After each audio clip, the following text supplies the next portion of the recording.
kapansin-pansin ang tumitinding tensyon ng Taiwan, Pilipinas, United States laban sa China. At ang laging nababalita lang ay ang mga bagay na nangyayari sa ating bansa laban sa China. At gayon din nakikita natin ang mga galaw ng Taiwan at United States sa kanilang paghahanda kontra sa posibilidad ng digmaan sa South China Sea. Ngunit bihira at hindi makita masyado kung ano nga ba ang nangyayari sa loob ng Chinese military at paano hinahanda ni President Xi Jinping ang kanyang bansa at ang 2 milyong mga armies laban sa potensyal na digmaan sa South China Sea. Atin itong pag-usapan, mga kaibigan.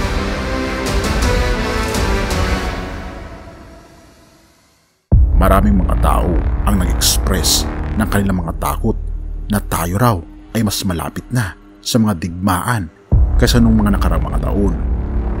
Dahil ngayon, ang potensyal na magsimula ang totoong digmaan dahil na rin sa sobrang paghahanda ng mga bansa. At ang pinakanakatakot ay ang paghahanda ng China patungkol dito. Kapansin-pansin kasi ang galaw ng China. Ayon pa sa mga analyst ng mga Chinese, ay handang-handa na raw si Xi Jinping na makipagdigma.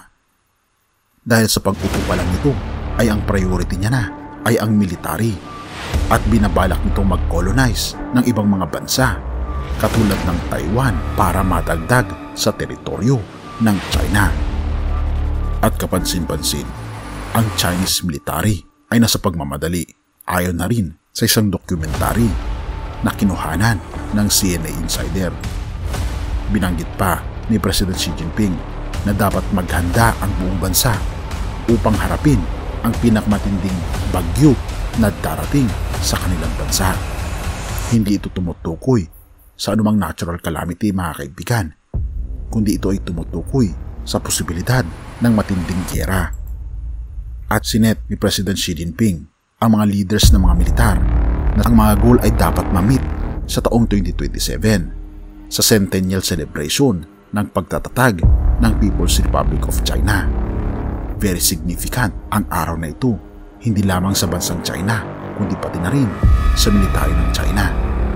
Dahil tila baga pinabanggit ni President Xi Jinping na sa 2027 ay maging superpower ang military ng China.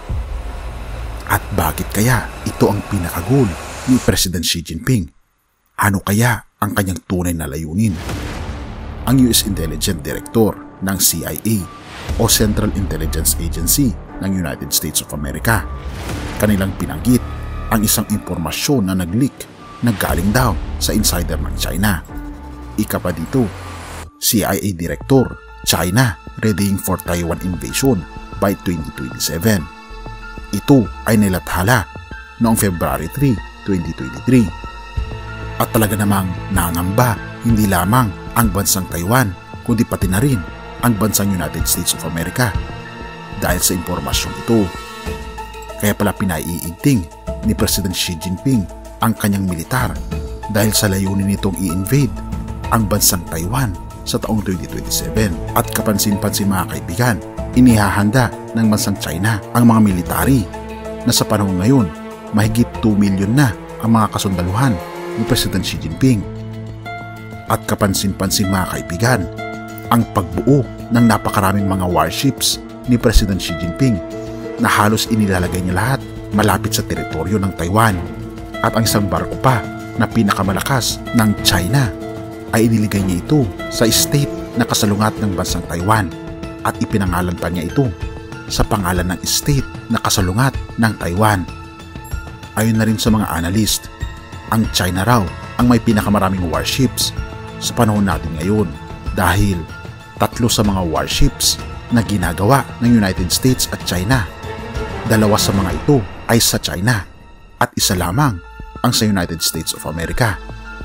So ibig sabihin, may ratio na halos 2:1.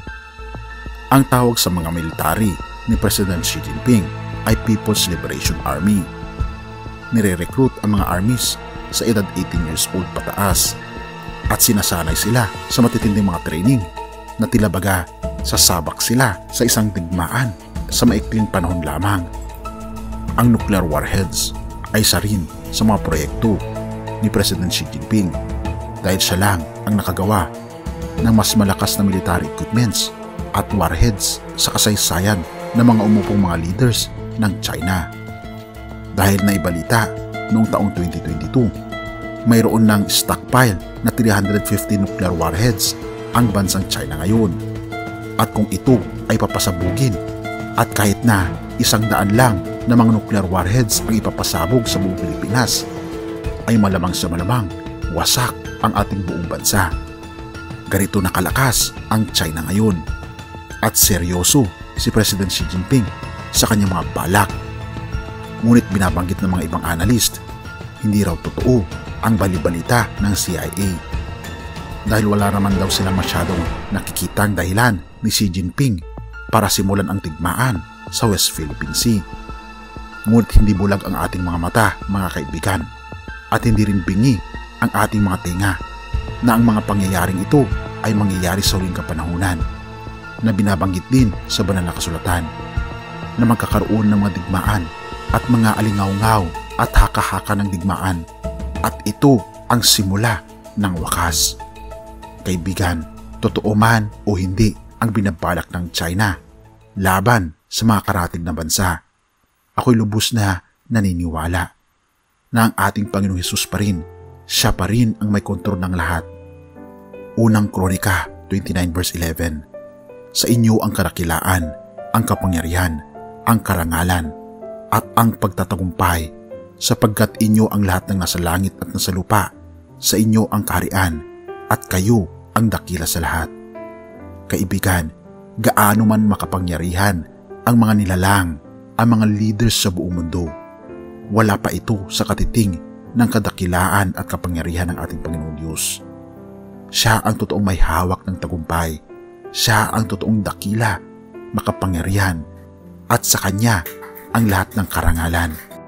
Dahil sa Kanya ang langit at ang lupa, at siya rin ang nagmamay-ari sa atin.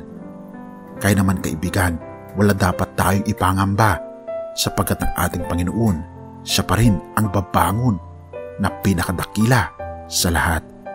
Kaya naman tayo ay magpasakop sa totoong dakila na walang iba kundi ang ating Panginoong Hesus. Purihin ang ating Panginoong Diyos at salamat kaibigan sa iyong panonood. Tayo manalangin. Ama naming banal makapangyarihan sa lahat, ako po'y lubos na nagpapasalamat sa inyo pong kadakilaan sa amin. Salamat Panginoon dahil hindi kami mangangamba sa hinaharap sapagkat kayo pa rin ang tunay na makapangyarihan, ang tunay na may hawak sa kung ano ang mangyayari sa hinaharap.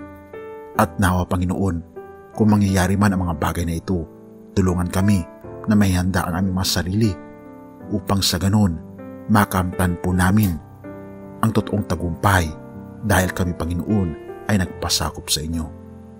Salamat Panginoon sa inyong walang sawang pag-aalaga sa amin at salamat Panginoon sa inyong mga pangako na hindi niyo po kami lulubayan hanggang sa katapusan ng mundo.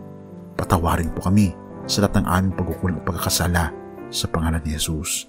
Amen.